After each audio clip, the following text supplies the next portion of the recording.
월요일 날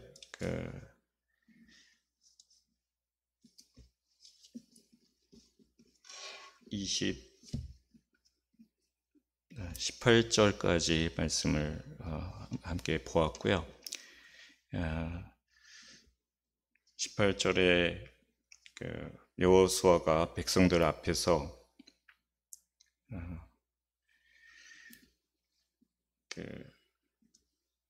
너희가 섬길 자를 오늘 택하라. 오직 나와 내 입은 여호와를 섬기겠노라 했을 때 18절에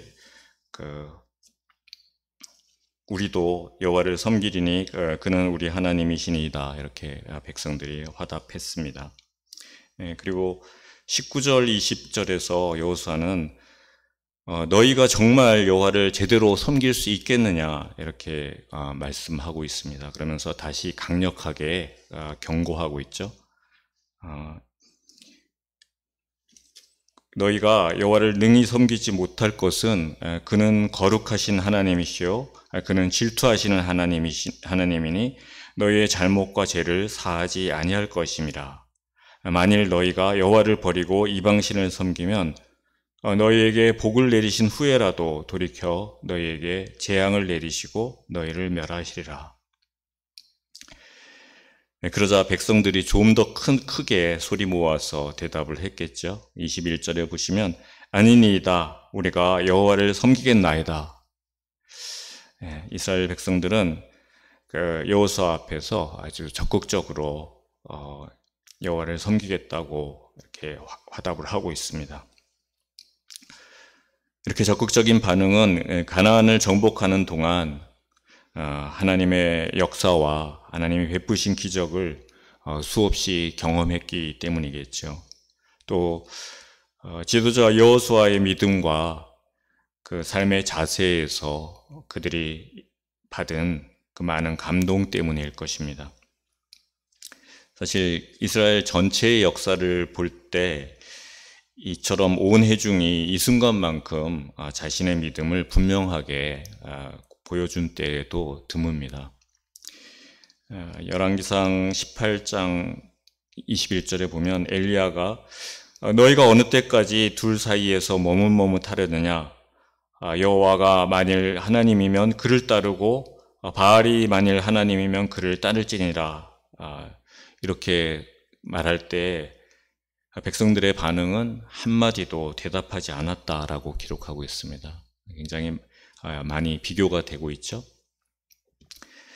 22절에서 24절에서도 여호수아가 백성들과 계속해서 대화를 이어가고 있습니다.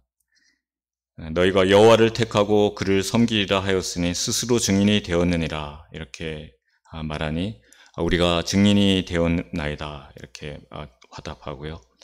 그러면 이제 너희 중에 있는 이방신들을 치워버리고 너희의 마음을 이스라엘의 하나님 여호와께로 향하라.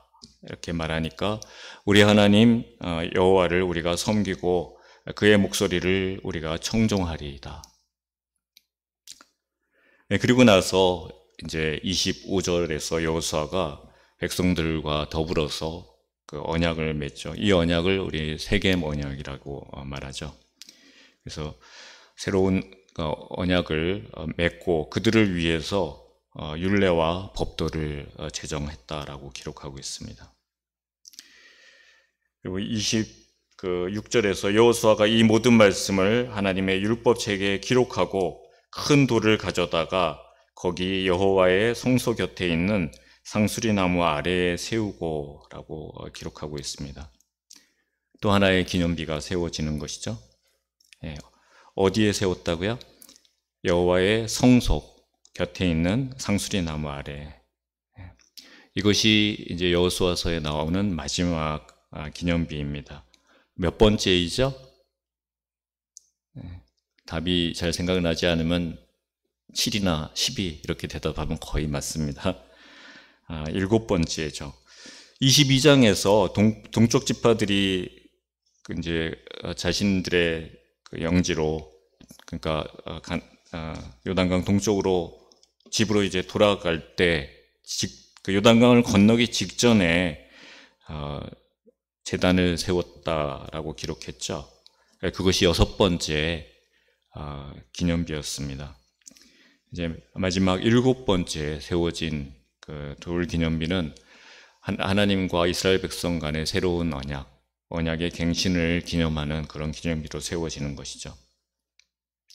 그것은 이스라엘 백성들의 그 언약에 따르겠다는 그 화답, 즉 18절과 21절과 24절 우리가 여호와를 섬기겠나이다.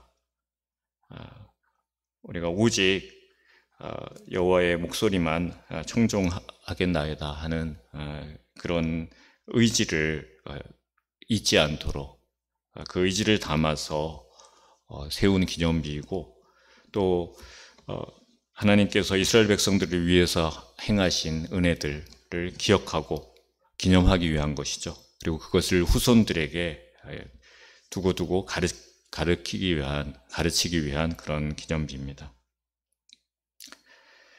4장 9절 길갈에서 요단강을 건넌 직후에 요단강을 건넌 기념으로 12돌을 세운 이래로 7개의 기념비가 이렇게 세워졌습니다. 여호수아서뿐만 아니라 성경 그 이후에도 또 돌 기념비들이 나오죠. 나중에 보면 그 사무엘 상 7장에 보면 사무엘이 세운 돌 기념비도 나옵니다. 사무엘이 이스라엘 백성들에게 바알과 아스타롯을 제거하도록 이렇게 명한 후에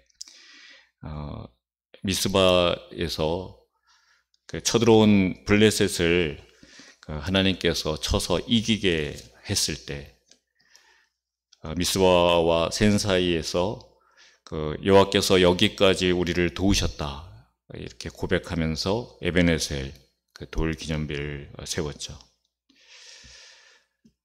이렇게 돌 기념비를 세우는 이유를 27절에서 말하고 있습니다.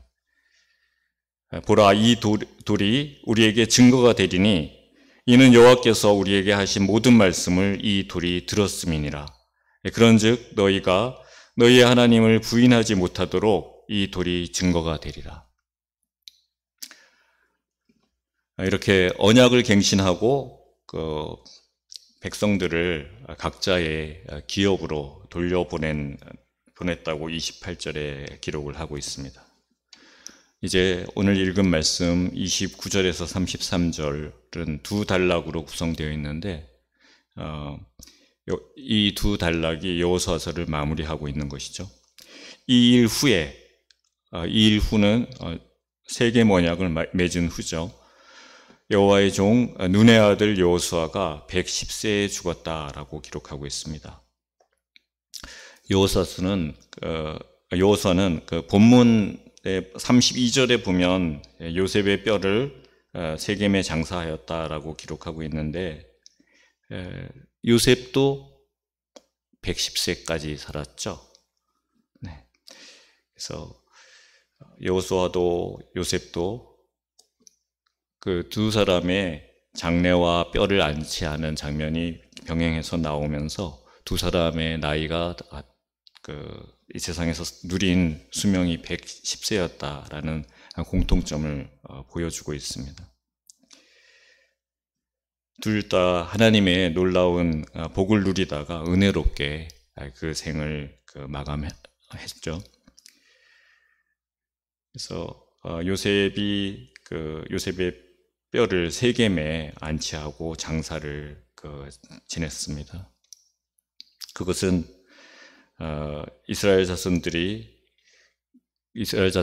요셉이 남긴 그 유언에 따른 것이었죠. 창세기 50장 25절에 요셉이 자신의 유고를 가나안 땅에 가지고 가서 매장해 주기를 바란 그 이유는 무엇이었을까요? 그것은 가나안 땅을 이스라엘에게 주시겠다고 약속하신 그 하나님의 말씀을 굳게 믿었기 때문입니다. 그 믿음이 이 후대의 이 여호수아 때에 이루어진 것을 우리는 이 본문을 통해서 볼 수가 있는 것입니다. 결국 그 요셉의 유골은 그가 죽은 지 약 415년 만에 그가 그토록 그리던 가나안 땅에서 그 안식을 누리게 된 것이죠. 하나님의 약속은 비록 더딜지라도 언젠가는 반드시 성취된다는 것을 이것을 통해서 우리는 다시 한번 확인할 수 있습니다. 그리고 또 한 사람의 죽음이 기록되어 있죠. 여호수아 시대의 대제사장이었던 엘르아살의 죽음으로 여호수아서가 끝을 맺고 있습니다. 이렇게 여호수아와 엘르아살의 죽음은 모세 시대를 이어서 여호수아 시대도 모두 막을 내리고 이제 사사 시대가 이어지는 것을 예고하고 있습니다. 32절에 보면 31절에 보면 이스라엘이 여호수아가 사는 날 동안에 여호수아 뒤에 생존한 장로들 곧 여호와께서 이스라엘을 위하여 행하신 모든 일을 아는 자들이 사는 날 동안 여호와를 섬겼더라 이렇게 기록되고 있는데요. 그들이 사는 날 동안 여호와를 섬겼다. 그럼 그 이후는 어떻게 되는가? 바로 이어지는 여호수아서의 뒤를 잇는 사사기 2장 7절을 한번 넘겨서 보시면 백성이 여호수아가 사는 날 동안과 여호수아 뒤에 생존한 장로들 곧 여호와께서 이스라엘을 위하여 행하신 모든 큰 일을 본 자들이 사는 날 동안에 여호와를 섬겼더라. 여호와의 종 눈의 아들 여호수아가 110세의 죽음에 무리가 그의 기업의 경내 에브라임 산지 가산 북쪽 딥나세라에 장사하였고 그 세대의 사람도 다 그 조상들에게로 돌아갔고 그 후에 일어난 다른 세대는 여호와를 알지 못하며 여호와께서 이스라엘을 위하여 행하신 일도 알지 못하였더라 이렇게 기록하고 있죠. 여호수아서의 마지막 그 기록과 사사기가 이렇게 같은 기록이 이어지면서 두 책이 이어짐을 보여주고 있습니다. 그런데 우리가 주목해야 될 것은 그들이 여호와께서 행하신 그 큰 일들을 보았던 그 장로들이 있을 때까지는 이스라엘 백성들이 여호와를 섬기는 일에 머물러 있었지만 그들이 다 죽고 난 이후에는 그 후에 일어난 다른 세대는 여호와를 알지 못했다. 그리고 여호와께서 이스라엘을 위해서 행하신 일들을 알지 못했다라고 기록하고 있습니다. 참 안타까운 마음이죠. 여기서 우리는 모세가 신명기에서 마지막이 모세가 후계자 여호수아를 세우고 여호수아를 따라서 이스라엘 백성들이 그 믿음을 유지하도록 하나님의 백성으로 살아가도록 당부했던 거에 비해서 여호수아서는 여호수아가 후계자를 남기지 않는 그런 것을 확인해 볼 수가 있습니다. 그 이유가 무엇일지 참 궁금하지만 그 이유에 대해서는 기록을 하지 않고 있죠.